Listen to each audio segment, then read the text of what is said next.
तो दोस्तों अब हम लोग स्पीडी शुरू करने जाए शेर संख्या 253 से लेकर 258 तक। तो माटी के मूर्त पुस्तक के लेखक कौन है? आचार्य श्री पूजन शाह। तो याद रखना, माटी के मूर्त पुस्तक के लेखक कौन है? आचार्य श्री पूजन शाह। आचार्य श्री पूजन शाह। तो माटी के मूर्त पुस्तक के लेखक कौन है? श्री पूजन शाह। महिला आंचल के लेखक कौन है? फणेश्वर नाथ रेणु है। और जो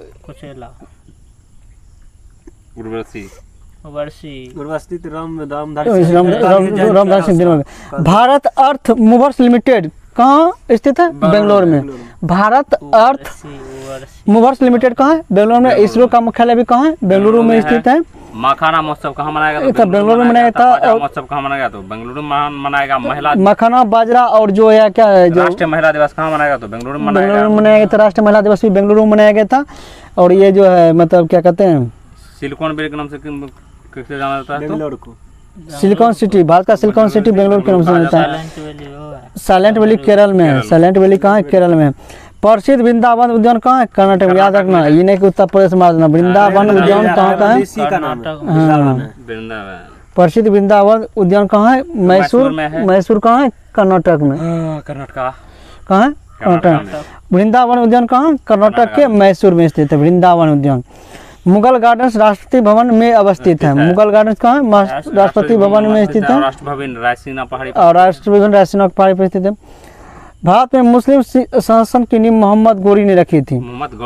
भारत में मुस्लिम शासन की नींव मोहम्मद गोरी ने रखी थी। भारत आक्रमण करने वाला प्रथम मुस्लिम कौन था? मोहम्मद बिन कासिम 712 में। और इसका जिक्र किस पुस्तक में मिलता है? तो चर्चनामा में क्या, जो अरबी भाषा में लिखा है। चर्चनामा में क्या गया है? मोहम्मद बिन कासिम का जिक्र चर्चनामा में क्या गया, जो अरबी भाषा में है। तो भारत में मुस्लिम शासन की नींव किसने रखा था? मोहम्मद गोरी ने रखा था। क्वेश्चन यदि ऐसे पूछेगा, भारत में मुस्लिम शासक का नींव किसने रखा था? मोहम्मद गोरी। भले ये रहा नहीं, लूट उठ के चल गया, लेकिन नींव एक अगर ऐसे पूछेगा भारत पर आक्रमण करने वाला सर्वप्रथम कौन था? तो डेरियस प्रथम था। डेरियस प्रथम से जो कौन था? हिंद यूनियन कराने वाला था।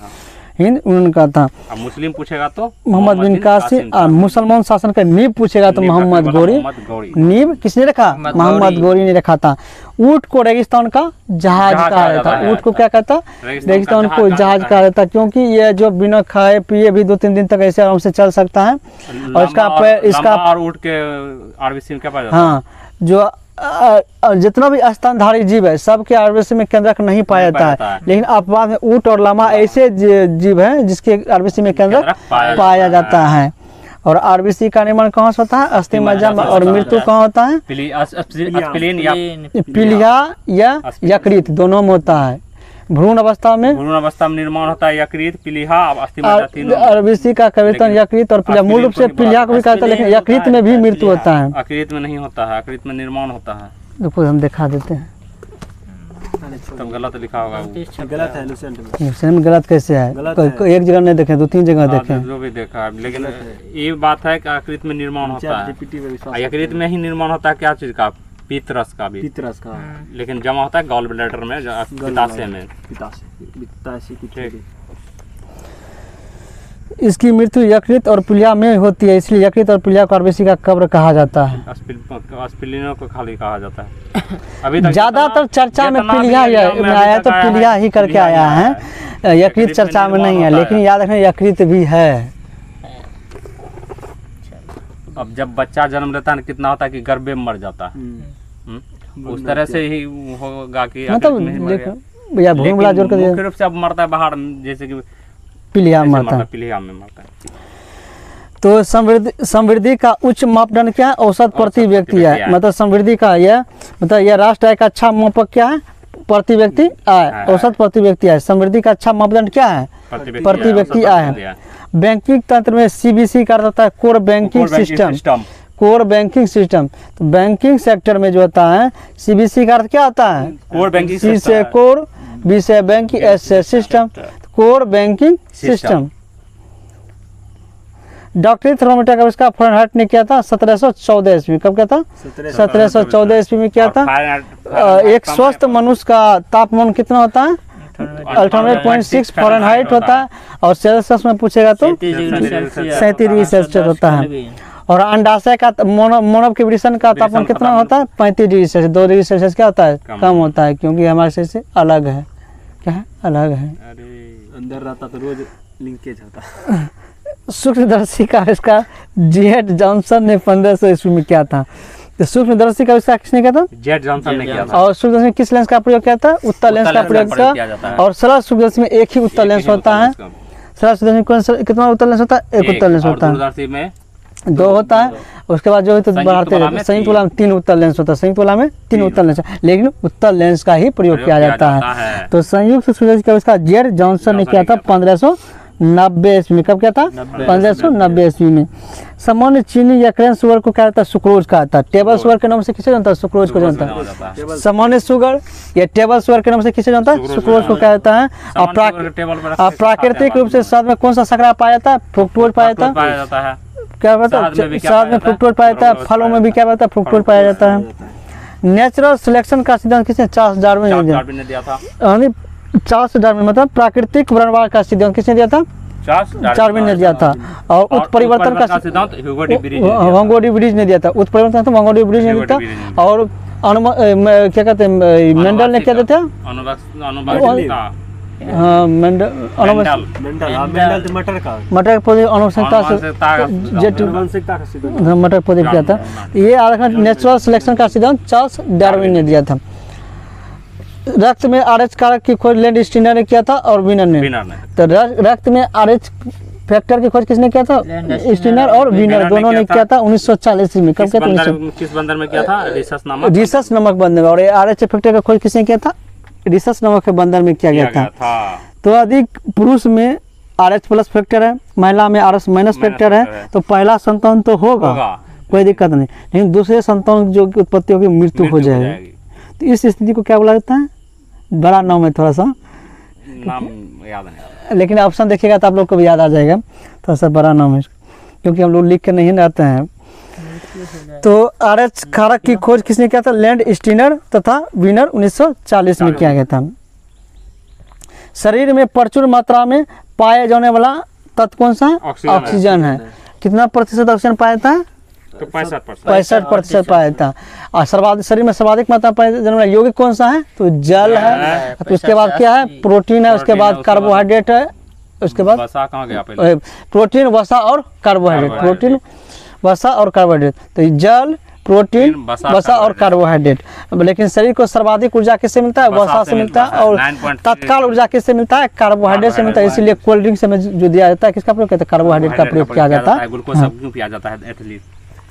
सबसे जटिल कार्बनिक पदार्थ क्या है? प्रोटीन है। सबसे जटिल कार्बनिक पदार्थ क्या है? प्रोटीन है। और अक्सर जो एंजाइम क्या है? प्रोटीन है। एंजाइम क्या होता है? एक प्रकार का प्रोटीन होता है।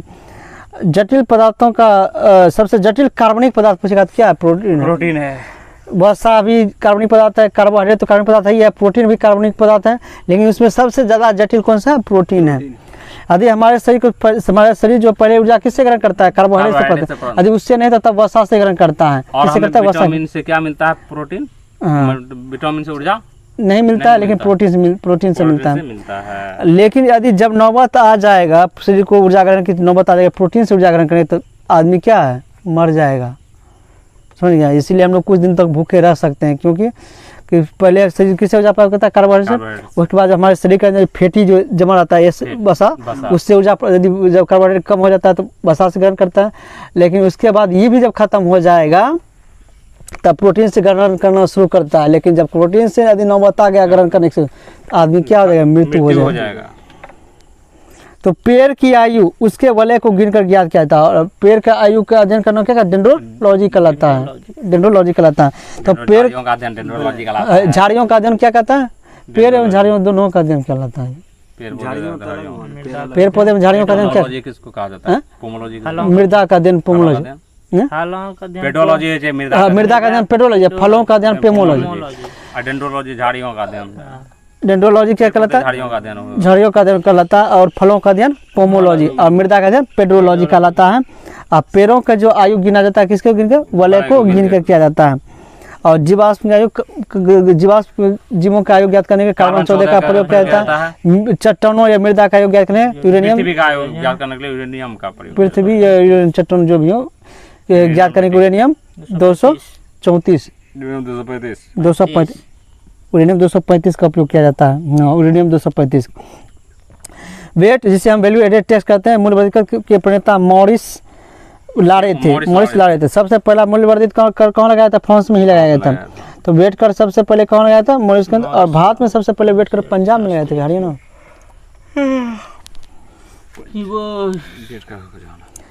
वेट कर प्रणेता कौन है? मॉरिस लारे है। कौन है? मॉरिस लारे है। पूर्व प्रधानमंत्री राजीव गांधी का जन्म दिवस 20 अगस्त को मनाया था, इसलिए इसको सद्भावना दिवस के रूप में मनाया जाता है। तो 20 अगस्त को कौन सा दिवस मनाया जाता है? सद्भावना दिवस के रूप में मनाया जाता है, क्योंकि इस दिन राजीव गांधी जी के क्या होते हैं? जन्म हुआ था। और भारत में शून्य आधारित बजट लाने वाले भी कौन थे? राजीव गांधी थे। कब लाया था? 1987-88 में। 1987-88 में लाया गया था। और 7 अगस्त को भाला फेंक और राष्ट्रीय हस्तकरघा दिवस के रूप में मनाया जाता है। 10 अगस्त को क्या था? विश्व शेर दिवस के रूप में 10 अगस्त को मनाया जाता है। और 1 अगस्त को वर्ल्ड वाइड वेब दिवस को मनाया वर्ल्ड वाइड वेब दिवस के रूप में मनाया जाता है। अब 12 अगस्त को हाथी दिवस या राष्ट्रीय युवा दिवस भी मनाया जाता है। राष्ट्रीय कहते हैं, अंतर्राष्ट्रीय युवा दिवस मनाया जाता है। 12 अगस्त को हाथी दिवस और अंतर्राष्ट्रीय युवा दिवस मनाया जाता है। पमेर का पठार विश्व की छत के नाम से भी जाना जाता है। पमेर के पठार को विश्व के छत के नाम से भी जाना जाता है। सीज फायर रेखा जर्मनी और फ्रांस के बीच में है। और जर्मनी और पोलैंड के बीच कहते हैं, फ्रांस और जर्मनी और फ्रांस के बीच मैगिनोट रेखा।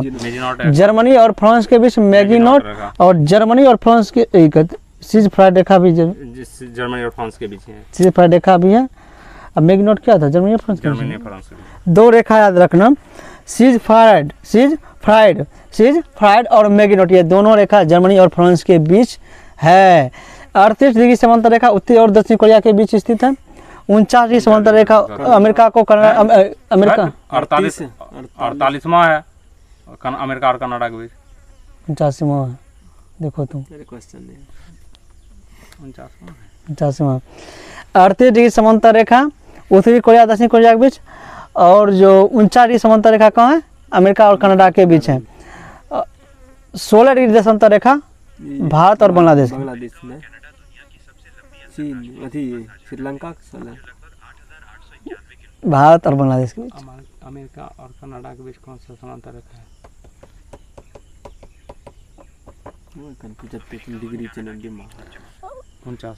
है? भारत और बांग्लादेश के बीच है 16 डिग्री समांतर रेखा मिलता है जल्दी। श्रीलंका कब आज़ाद हुआ? 1948 में आज़ाद। श्रीलंका कब आज़ाद हुआ? 1948 में आज़ाद हुआ। और 1972 में गणराज्य बना। गणराज्य कब बना? 1972। मतलब राष्ट्रपति यहाँ पहली बार कब चुना गया? 1972 में चुना गया। गणराज्य का मतलब होता है रिपब्लिक, जहाँ जिस देश में राष्ट्रपति चुना जाता है उसे गणराज्य बोला जाता है। और जिस राज्य में प्रधानमंत्री चुना उसे लोकतंत्र बोला जाता है। दोनों में अंतर है। 1972 में गणराज्य बना है। पाकिस्तान ने मई 1974 में बांग्लादेश की मान्यता दी है, जबकि भारत 1971 में जब 1971 जब आजाद उसी में मान्यता देने वाला भारत का बांग्लादेश को देश की मान्यता देने वाला पहला देश भारत ही है। उसके बाद रूस भी आया था। पाकिस्तान ने हालांकि बांग्लादेश की मान्यता कब दिया था? 1974 में। अलग हुआ 1971 में, लेकिन मान्यता कब दिया था? 1974 में दिया था। रॉकेट संवेग संरक्षण के सिद्धांत पर कार्य करता है और न्यूटन गति के तीसरा नियम के सिद्धांत पर भी कार्य करता है रॉकेट। चाय और कॉफी में सक्रिय घटक क्या है? कैफीन। चाय और कॉफी में क्या है? मुख्य रूप से क्या पाया जाता है? कैफीन पाया जाता है। क्या पाया जाता है? चाय और कॉफी में सक्रिय घटक में कैफीन पाया जाता है, चाय और कॉफी दोनों में। और भारत में सर्वाधिक चाय का उत्पादन कहाँ होता है? असम में होता है। कॉफी का सर्वाधिक कहाँ होता है? कर्नाटक में होता है। विश्व में सर्वाधिक कॉफी का उत्पादन कहाँ होता है? ब्राजील में होता है। और यहाँ ब्राजील में कहवा के बगानों को क्या कहता है? और वहाँ बंदरगाह को सेंटोस कहा जाता है। बंगाल विभाजन घोषणा 1905 में हुआ था कांग्रेस के समय। कब था? बंगाल विभाजन के समय कांग्रेस का अध्यक्ष कौन थे? गोपाल कृष्ण गोखले थे। कौन थे? गोपाल कृष्ण गोखले। 1905 में ही क्या होता? बंगाल विभाजन घोषणा भी क्या कहता? 1905 में क्या था? खूनी रविवार की घटना भी 1905 में हुआ था। 22 जनवरी 1905 को खूनी रविवार की घटना हुई थी 1905 में। और जो इंग्लैंड में श्यामा प्रसाद कृष्ण वर्मा के द्वारा जो मतलब इंडिया हाउस की स्थापना भी किया गया था। कब? 1905 में किया गया था। कांचीपुरम कहाँ है? तमिलनाडु में। कांचीपुरम कहाँ है? तमिलनाडु। मदुरै कहाँ है? वो भी तमिलनाडु में। कपाट कपाट का पूर्ण रूप क्या है? Council for advancement of people action and rural technology. Rural technology. CAPART technology. CAPART का फुल फॉर्म क्या है? Council for advancement of peoples action and rural technology. याद रखना कपाट का फुल फॉर्म। कपाट का मुख्यालय कहाँ है? नई दिल्ली में। कपाट का मुख्यालय कहाँ है? नई दिल्ली में। आर्य भारत में आक्रमणकारी के रूप में आए थे, लेकिन बस गए। और कहाँ से आए थे? मध्य एशिया से। मध्य एशिया से आए थे। मध्य एशिया से आने और भारत में जो उत्तर वैदिक का काल जो जाना जाता है, उत्तर वैदिक काल जो ऋग्वेदिक काल जाना जाता है आर्य। हाँ, ऋग्वेदिक काल। ऋग्वेदिक काल आर्य था ही ना। अंडा ग्रामीण जीवन व्यतीत करता था। और ऋग्वेदिक काल में अघन्या किसको माना गया है? गाय को माना गया है। और अधिकतर युद्ध भी होता था गाय के लिए ही। और एक बार जिक्र किया गया है गंगा नदी के, ऋग्वेद में एक बार जिक्र किया गया गंगा नदी का। और पवित्र नदी सरस्वती को माना गया है। सबसे अधिक बार जिक्र सिंधु नदी का किया गया है। आर्य भारत में आक्रमणकारी के रूप में आया था।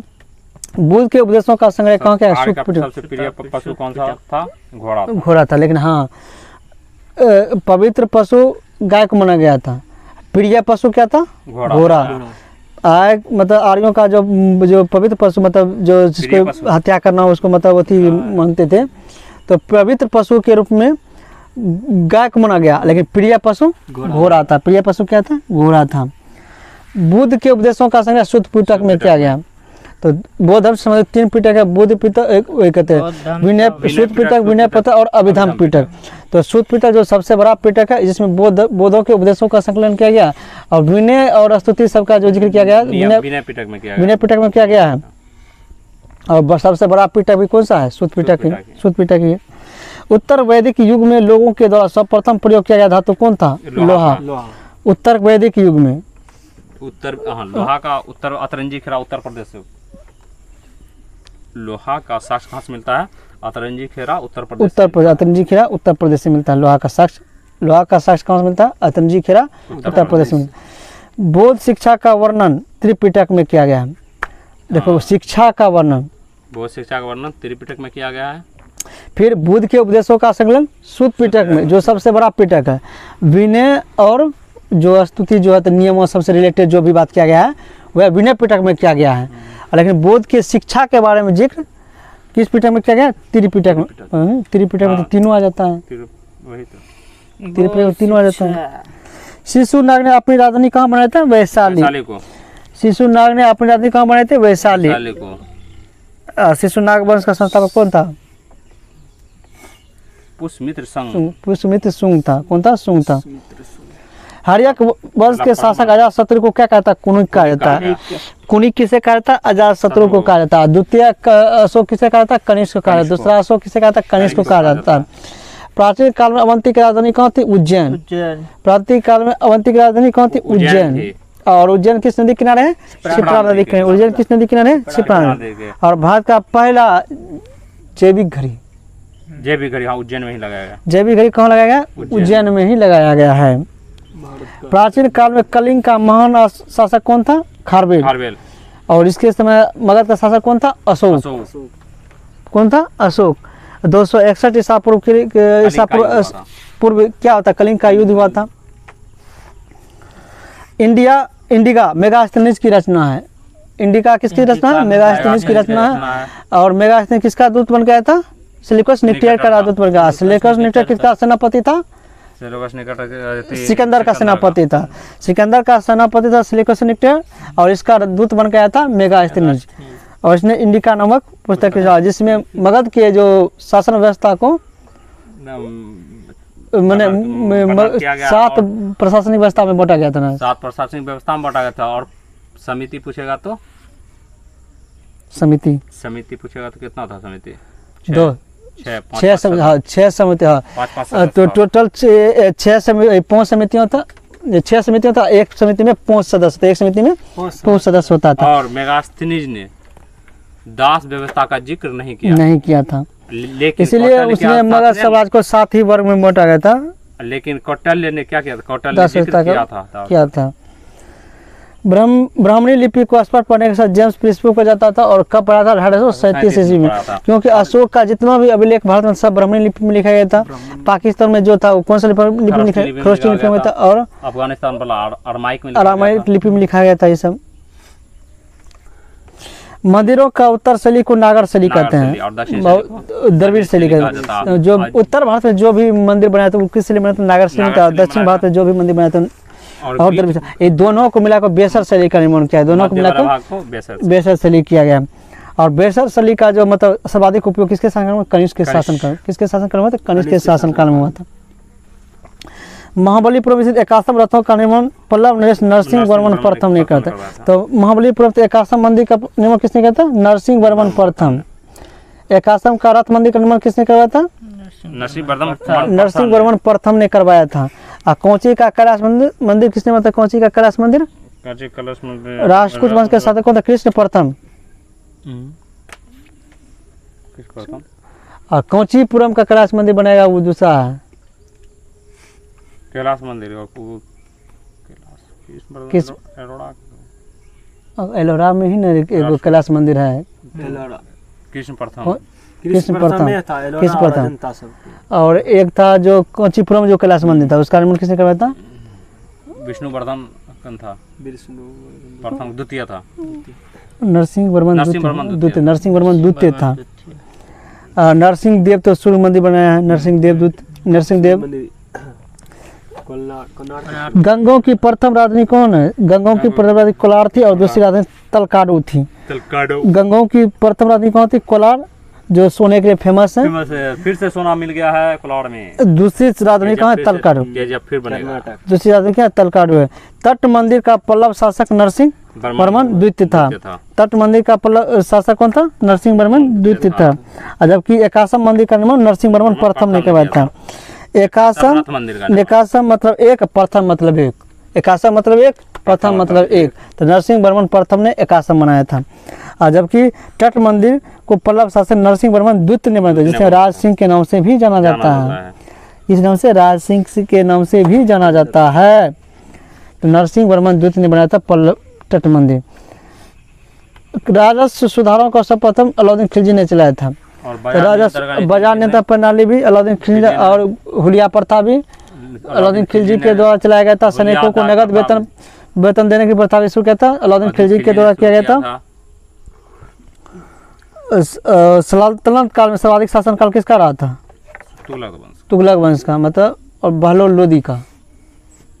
शासक देगा तो उसके अनुसार देखना पड़ेगा कि कौन ज्यादा था। राजस्व सुधारों को सब पारसी पर्व नवरोज को भारत में बलबन ने प्रारंभ किया था। तो नवरोज एक फारसी त्यौहार है। एक होता है नवरे, एक वो नवरे है जो जम्मू कश्मीर मनाया जाता है।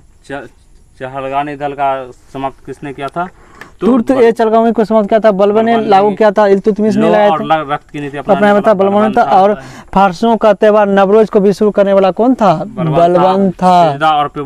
हाँ, सीधा और पेबोस प्रथा भी शुरू करने वाला कौन था, बलबन था। सीधा और पेबोस प्रथा देने वाला भी कौन था, जिहाद का पहली बार नारा किसने दिया था, अरे जिहाद का नारा देने वाला यही था, बलबन ही था। ठीक, युद्ध में जो दिया था वो दिया था बाबर ने। युद्ध में जिहाद का नारा खानवा के युद्ध में दिया था, बाबर ने दिया था 1527 में। लेकिन नारा जिहाद का किसने दिया था, बलबन ने दिया था। बलबन से 4-5 क्वेश्चन कौन था, इसलिए फारसियों का त्यौहार और देवत सिद्धांत को प्रतिपादित करने वाला कौन था, बलबन ही था। देवत मतलब इसने क्या कहा था, राजा जो है ईश्वर का भेजा गया दूत है। क्या ईश्वर का भेजा गया दूत है और इसको हम राजा बना के ईश्वर ने भेजा है, ऐसा मानना था किसका, बलबन का। तो इसीलिए देवत सिद्धांत किसने दिया था, बलबन ने था। देवत सिद्धांत किसने दिया था, बलबन ने दिया। रक्त और लोन की थी, बलबन ने। तुर्क के चलन को समाप्त किया था, बलबन ने किया था। सीधा एवं पेबोस प्रथा भी बलबन ने अपनाया था। ये सब घटना किसने किया था, बलबन ने किया। दिल्ली सल्तनत का एक है नवरे त्यौहार, वो जम्मू कश्मीर में मनाया जाता है। मंगोल आक्रमणकारियों को जो दबाने का कार्य किसने किया था, बलबन ही। मंगोल आक्रमणकारी को भी दबाने का कार्य किया था, बलबन ने किया था। दिल्ली सल्तनत का शासक फिरोज शाह तुगलक ने नहरों, जलाशयों और झीलों और सिंचाई की सुविधाओं के निर्माण के लिए विख्यात है। तो इसीलिए तो सर्वाधिक नहरों का निर्माण फिरोज शाह तुगलक के शासन, लेकिन पहली बार गयासुद्दीन तुगलक ने शुरू किया था। और गयासुद्दीन तुगलक का मृत्यु कैसे हुआ था, तो जूनागढ़ के द्वारा बनाया गया लकड़ी के महल में। हाँ, गयासुद्दीन तुगलक की मृत्यु जूनागढ़ के महल में हुआ था, लकड़ी के महल में गिरने से। निजामुद्दीन औलिया ने क्या कहा था? दिल्ली गयासुद्दीन तुगलक को ही कहता, दिल्ली अभी दूर है, क्या था, दिल्ली दुरुस्त अस्ति, निजामुद्दीन औलिया ने गयासुद्दीन तुगलक को ही कहा था। और लेकिन पहले और अभी जो वर्तमान में नहरों का देश किसे कहा जाता है? नहरों का देश पाकिस्तान को कहा जाता है। किसे कहा जाता है? पाकिस्तान को कहा जाता नदियों है, का देश किसको कहा जाता है? बांग्लादेश को, नदियों का देश बांग्लादेश को कहा जाता है। गंगा यमुना सब वहीं जाते सिख धर्म के संस्थापक गुरु नानक को माना जाता है। इसका जन्म कब हुआ था? 1469। इसका जन्म 1469, 1539 इसकी नादेर में मृत्यु हुई थी। कब हुई थी? हैं। नादेर में मृत्यु हुई थी। तो जन्म 1469 में, पाकिस्तान के तालबंडी में हुआ था, और मृत्यु 1539 में हुआ था।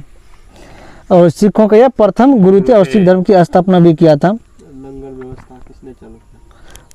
देखो, लंगर व्यवस्था शुरू किया था गुरु नानक ने, लेकिन उसको संस्थागत रूप से फिक्स ही कर दिया था गुरु अंगद ने। मतलब उसको मतलब अस्थायी कर दिया गया अंगद के द्वारा। तो सिखों में लंगर व्यवस्था शुरू करने का परंपरा शुरू किसने किया था?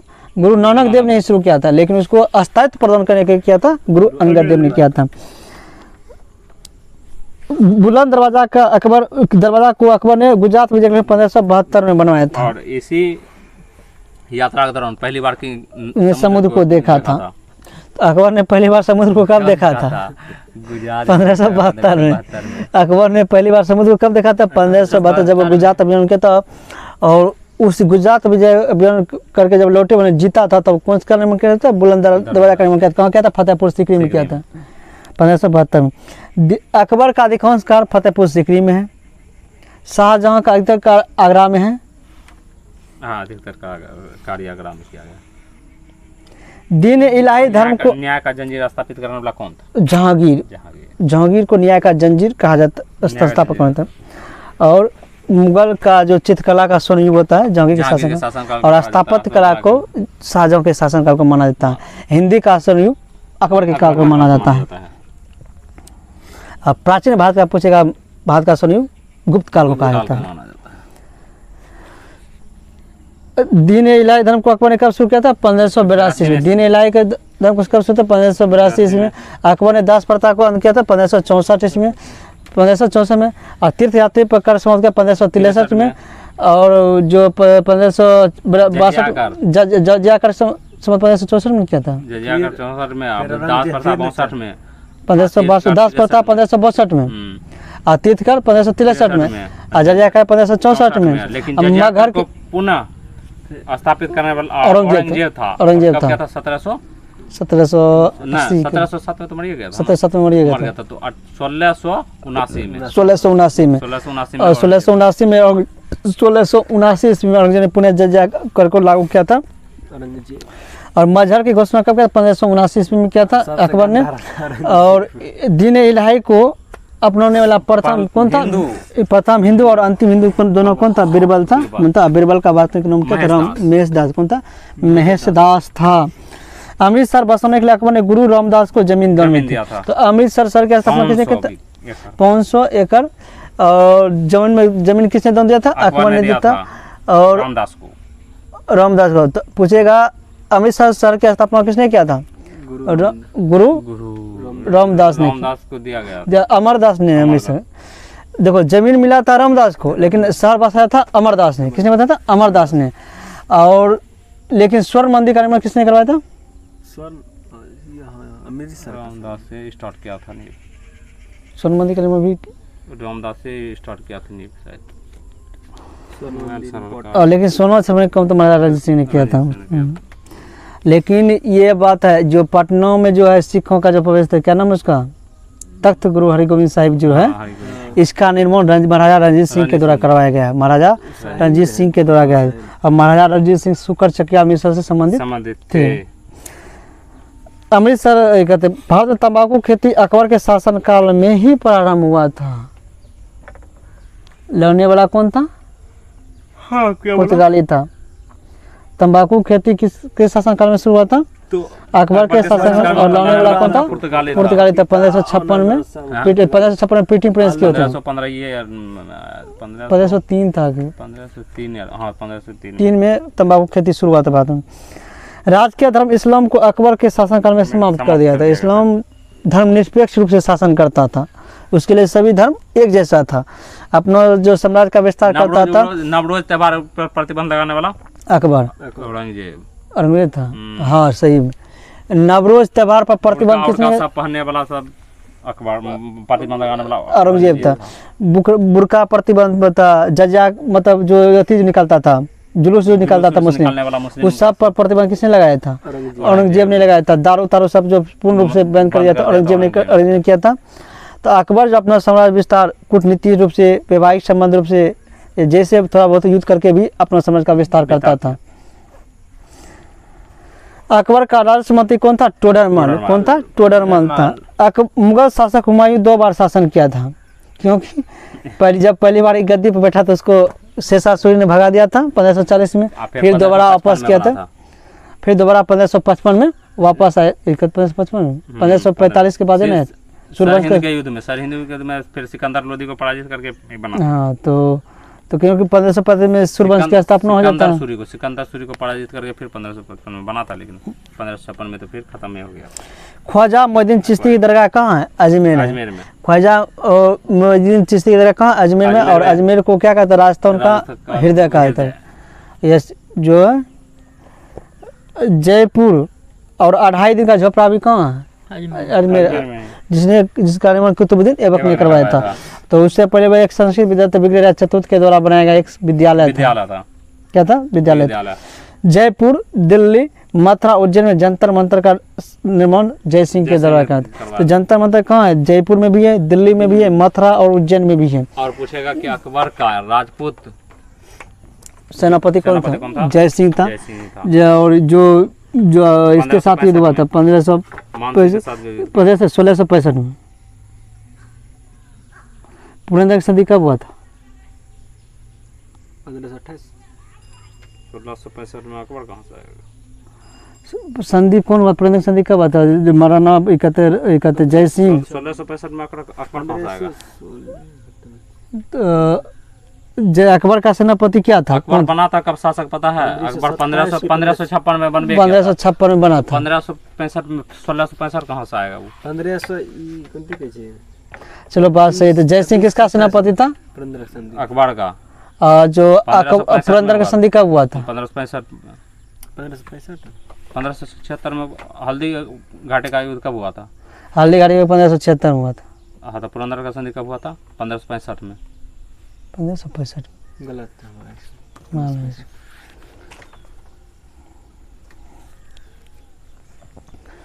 भारत में प्रशासनिक सेवा का आरंभ लॉर्ड कॉर्नवालिस ने किया था।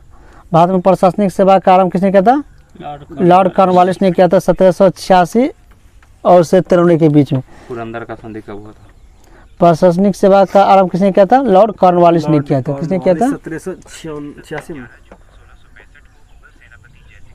भारत में प्रशासनिक सेवा शिवाजी होगा। शिवाजी है, तो शिवाजी और जय सिंह के बीच जो औरंगजेब होगा। औरंगजेब का शासन था। यही बोलो कि औरंगजेब के शासन काल में हुआ था। औरंगजेब के शासन काल में जो पुरंदर का संधि हुआ था शिवाजी और जय सिंह के बीच। तो क्या प्रशासनिक सेवा का आरंभ किसने किया था? भारत में कॉर्नवालिस ने। भारत में प्रशासनिक सेवा का आरंभ किसने किया था? कॉर्नवालिस ने किया था। मैग्ना कार्टा 1215 ईस्वी में जॉन द्वितीय के शासन काल में हस्ताक्षर हुआ था। तो भारत विश्व में पहली बार मैग्ना कार्टा कब लागू हुआ था? 1215 ईस्वी में हुआ था। कहाँ हुआ था? इंग्लैंड में लागू हुआ था। और जो लागू करने वाला कौन था? जॉन द्वितीय। किसके शासन काल में? जॉन द्वितीय के शासन काल। अब भारत के संविधान के किस भाग को मैग्ना कार्टा कहा जाता है? भारतीय संविधान के किस भाग को मैग्ना कार्टा कहा जाता है? 3 को कहा जाता है। अनुच्छेद 3 को कहा जाता है मैग्ना कार्टा। अनुच्छेद 12 से 35। और वुड स्पेस को शिक्षा का मैग्ना कार्टा कहा जाता है। वुड स्पेस जो 1892 में उसको शिक्षा का मैग्ना कार्टा। जो व्यापार करने के लिए अधिकार दिया था अंग्रेजों को, वो 1700 व्यापारिक मैग्ना 1707 में दिया था। 1717 में दिया था। 1717 हाँ। तो 1717 में दिया था। फर्रुखसियार ने जो मैग्ना कार्टा जारी किया था अंग्रेजों के लिए। किसे जाना जाता है? फर्रुखसियार को ही जनरल का शासक, मतलब घृणित शासक के रूप में। खालसा पंथ की स्थापना 13 अप्रैल 1699 में हुआ था। और किसने किया था? गुरु गोविंद सिंह ने किया था। खालसा पंथ का 1699 ईस्वी में हुआ था। और जबकि गुरु गोविंद सिंह का जन्म हुआ था 1666 में जन्म हुआ था। ठीक है। 13 अप्रैल 1699 में हुआ था। और 13 अप्रैल 1919 को जलियांवाला बाग हत्याकांड हुआ था। महात्मा बुद्ध ने सर्वप्रथम अपनी तपस्या वैशाली में किया था। कहाँ किया था? वैशाली में। महात्मा बुद्ध ने सर्वप्रथम अपनी तपस्या कहाँ किया था? वैशाली में किया था। दक्षिण भारत से उत्तर भारत में भक्ति आंदोलन लाने वाले कौन थे? रामानंद। और कबीर के गुरु का नाम क्या था? रामानंद। कबीर के गुरु का नाम क्या था? रामानंद। और मीरा भाई के गुरु का नाम क्या था? मीरा भाई का तो सूरदास का, सूरदास नहीं था, था कल बोलबे के भक्ति आंदोलन। विधवा पुनर्वास अधिनियम कब का? 1856 है। विधवा पुनर्वास अधिनियम कब का? रैदास। हाँ, मीरा भाई के गुरु का नाम क्या था? रैदास।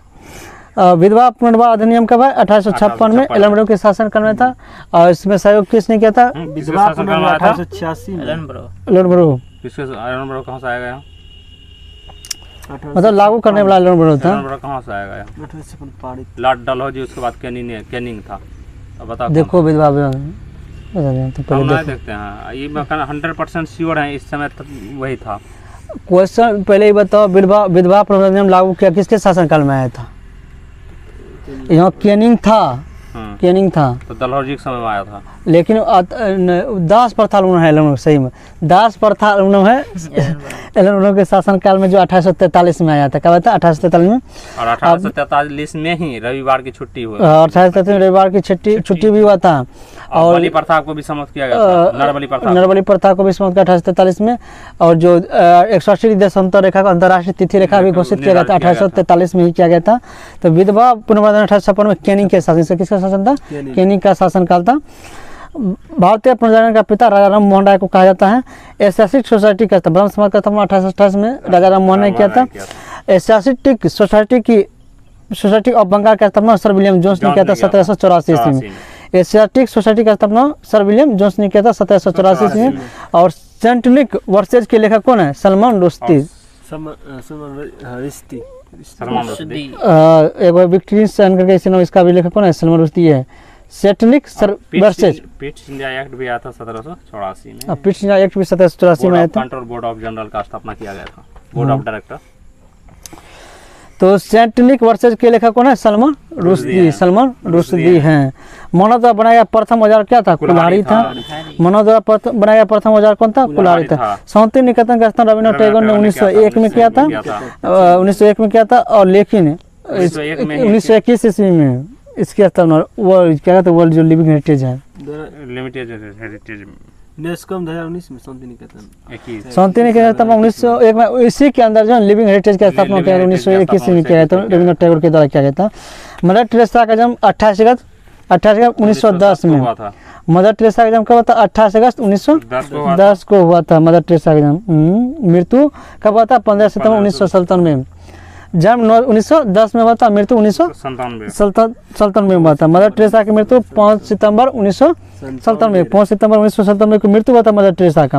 और जन्म कब हुआ था? 1910 जन्म हुआ था 28 अगस्त 1910 को। तो इसे निर्मल हृदय के नाम से भी जानता है। इसको नोबेल पुरस्कार 1979 में मिला था। भारत रत्न 1980 में दिया गया था। अल्बानिया की रहने वाली थी। लाला लाजपत राय साइमन कमीशन के विरुद्ध प्रदर्शन एकदम पुलिस की बर्बरता का शिकार हुआ था। लाला लाजपत राय, इसकी मृत्यु हो गई थी। तो साइमन कमीशन का 1927 में हुआ था। और भारत कब आया था? 3 फरवरी 1928 को आया था भारत। इसमें एक भी भारतीय नहीं थे। 1917 में हुई रूसी क्रांति के जनक कौन थे? लेनिन थे। तो रूस में बोल्शेविक क्रांति के जनक किसे माना जाएगा? तो लेनिन को माना जाएगा। 1917 लेनिन की खूनी लड़ाई 1905 में हुआ था। दक्षिण भारत का सबसे बड़ा नदी तंत्र कौन सा है? गोदावरी। और ये क्वेश्चन आया था, ये क्वेश्चन पूछा गया था। भारत का सबसे बड़ा दूसरा वाहिद नदी कौन सी है? गोदावरी है। गोदावरी है। प्रथम पूछेगा तो गंगा नदी। गंगा। मूल अधिकार संविधान के भाग 3 में है। मूल अधिकार संविधान के भाग 3 में अनुच्छेद 12 से 35 तक है। और कहाँ से लिया गया? अमेरिका के संविधान से लिया गया है। मूल संविधान में कितने मौलिक अधिकार थे? 7। मूल संविधान में कितने मौलिक अधिकार थे? 7। वर्तमान में 6। आप पूछेगा मूल संविधान में कितने मौलिक कर्तव्य थे? एक भी नहीं। वर्तमान में 11 मौलिक कर्तव्य हैं। 42वां संविधान द्वारा जोड़ा गया था। 10 मौलिक कर्तव्य को जोड़ा गया था। और फिर 86वां संविधान 2002 में शिक्षा को मौलिक कर्तव्य के रूप में जोड़ा गया है। तो वोट डालने का अधिकार एक कैसा अधिकार है? एक राजनीतिक है तब का संवैधानिक संवैधानिक अधिकार नहीं है ये, राजनीतिक अधिकार कानूनी अधिकार है। कानूनी का होगा राजनीतिक अधिकार है राजनीतिक राजनीतिक अधिकार है, कानूनी अधिकार दोनों है। सच करो तुम पे, बस ठीक है दोनों राजनीतिक मेन रूप से राजनीतिक मतलब यदि कोई प्रशासन हमको वोट डालने से रोक रहा है तो हम कंप्लेन थाना में जाकर कर सकते कर हैं, सकते हैं, कानूनी अधिकार है। नहीं तो फिर आके लेकिन इसके लिए हम कोर्ट में केस नहीं लड़ सकते हैं। तो कोर्ट में नहीं लड़ सकते हैं, मतलब कि नहीं है राजनीतिक वोट ही अधिकार। नहीं तब तो ऐसे भी लोकतंत्र का हाना नहीं हो रहा है। लोग लौंग का दीप जंजीबार को कहा जाता है। लौंग का दीप किसे कहता है? जंजीबार को कहा जंजीबार जाता को कहा जाता है। है। वह देश और लौंग प्राप्त किया जाता है कहाँ से? वर्तिका से। वर्तिका से, काग नहीं, वर्तिका वर्तिका से। लौंग कहाँ से बनाते हैं? वर्तिका कच्चे फलों के वर्तिका से प्राप्त किया जाता है। वह देश रूस और अमेरिका जिनके ऊपर पहली बार अंतरिक्ष में टकराए थे। टकरा गए थे। दोनों यही बब्बर शेरे है तो टकराएगा कौन? ऐसे भी टकराते रहता है दोनों में। जय हो, जय हो वह भारतीय हिंदी फिल्म गीत है जिसके लिए ऑस्कर प्राप्त हुआ। जय हो। हाँ, जय हो। जय हो। और इसके जो गीतकार थे इस फिल्म में, जो गीत लिखा था रहमान अली ऐसे का था, मुस्लिम था, जो इसका उतना नहीं पूछेगा तो उतना ज्यादा दिमाग नहीं लगाना। तो उसका उसी को मिला पहला संगीतक जिसको ऑस्कर से सम्मानित किया गया, पहला संगीतक है, याद रखना उसी। बाबर ने अपनी आत्मकथा तुर्की भाषा में लिखी थी। तुर्की भाषा में लिखा था। किसका जिक्र किया था? बाबर ने अपने आत्मकथा किसी देव राय का मेदिनी राय मेदिनी है। तो विजयनगर के दो शासकों का राणा संगा और कृष्ण देव राय का जिक्र, राणा संगा और कृष्ण देव राय का जिक्र किया था बाबरनामा में। इसका जो फारसी भाषा में अहमद खान खाना ने किया था। राजीव गांधी का जन्म 20 अगस्त 1944 को हुआ था। 20 अगस्त 1944 को। अगस्त 1944। राजीव गांधी का जन्म कब हुआ था? 20 अगस्त 1944 को। इसलिए 20 अगस्त कौन सा दिवस में सद्भावना दिवस के रूप में मनाया जाता है। 20 अगस्त 1944 को जन्म हुआ था। राजीव गांधी की मृत्यु 21 मई को हुआ था और इस दिन को आतंकवाद निरोधी दिवस के रूप में मनाया था। 21 मई को मनाया था। तो मृत्यु 21 मई 1991 को हुआ था। कब हुआ था? 21 मई 1991 को। और तो 21 मई को आतंकवाद निरोधी दिवस के रूप में मनाया जाता है 21 मई को। अब 20 अगस्त को सद्भावना दिवस मनाया जाता है। अगस्त के बाद क्या होता है? मई होता है। नहीं कहते हैं मई पहले होता है। तो याद रखना, मतलब थोड़ा 20 और 21 अगस्त, 20 और 21 थोड़ा अंतर है। 20 अगस्त सद्भावना, 21 मई आतंकवाद निरोधी दिवस के रूप में मनाते हैं। तो आज हम लोग समाप्त करते हैं ये।